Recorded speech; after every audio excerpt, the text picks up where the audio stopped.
фракция «Новые люди», Таванков Владислав Андреевич, подготовится Макаров. Уважаемый Вячеслав Викторович, уважаемая Эльвира Сахибзадовна, уважаемые члены правительства, не буду занимать сегодня много времени. Недавно выступал в финансовом университете в Москве, и у студентов был вопрос совершенно другой. Они не спрашивали про цены, не спрашивали про инфляцию, а спрашивали про голосование 500-рублевой купюры.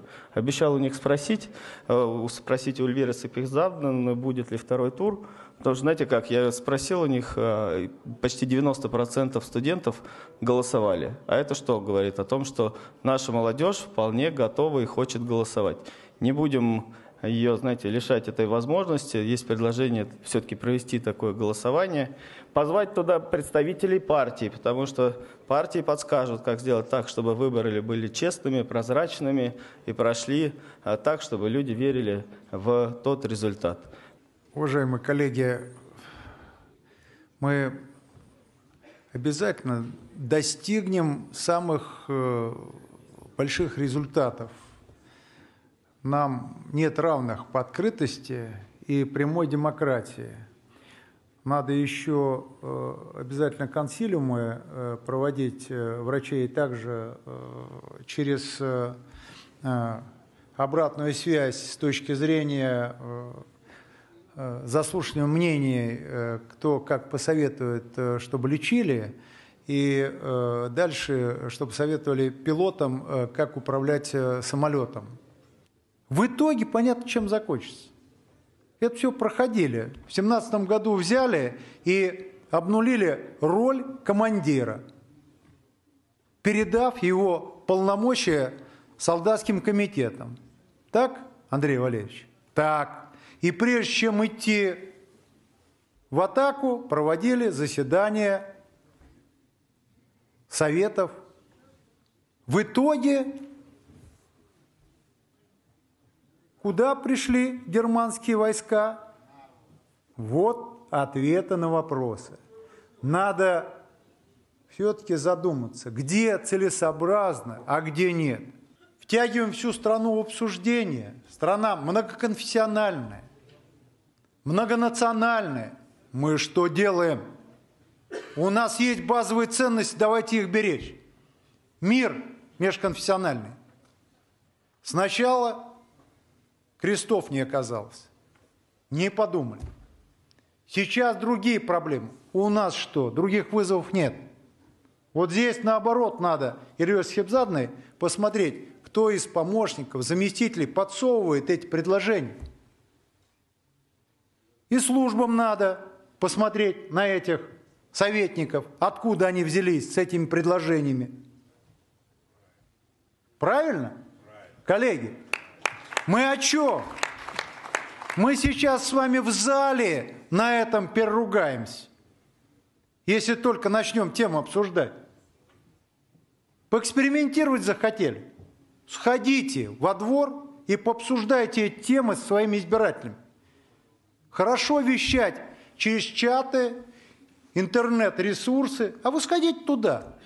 Мы же ушли из этих прямых коммуникаций. И сидим, ждем, что будет. Не надо. Тот, кто должен принимать решения, пускай он принимает, но отвечает за это. Поэтому давайте мы с вами, пройдя вот такой путь распада империи, потом другой империи, Советского Союза, выводы сделаем. И самое главное, не надо сталкивать слои общества, возрастные, подчеркиваю, вот тут вот молодежь, она хочет, ну вы тогда, я уже говорил это, вот некоторые берут и говорят, вот пускай молодежь тогда в 16 лет голосует. Ну в 16 лет, если человек получает право формировать власть, тогда надо идти служить в армию. Поэтому вот, Эльвира Сахибзадовна, придумали эти изображения на купюрах. Надо постараться сделать так, чтобы наш рубль был, как при царе, золотым, и ценилось во всем мире. А что там будет изображено? Это уже второй вопрос. Цель-то должна быть в этом. Экономика, чтобы наша росла темпами. Вот мы только говорили с вами о темах народа многоконфессионального, многонационального. Дованков вышел, выступает блестяще. Выступил. Не было Шамсаила, моего друга. А как только он выступил, смотрю, Шамсаил сразу в зале. Но я уже вот все сказал, и Дованков сказал. Мы должны дорожить нашими преимуществами. То, что мы разные. И страна такая у нас. И не надо никого сталкивать лбами. Как президент сказал. Так и нам надо. Мы многонациональный единый народ. А когда мы начинаем на купюрах соревноваться, купюр не будет. Останутся одни фантазии на рисунках.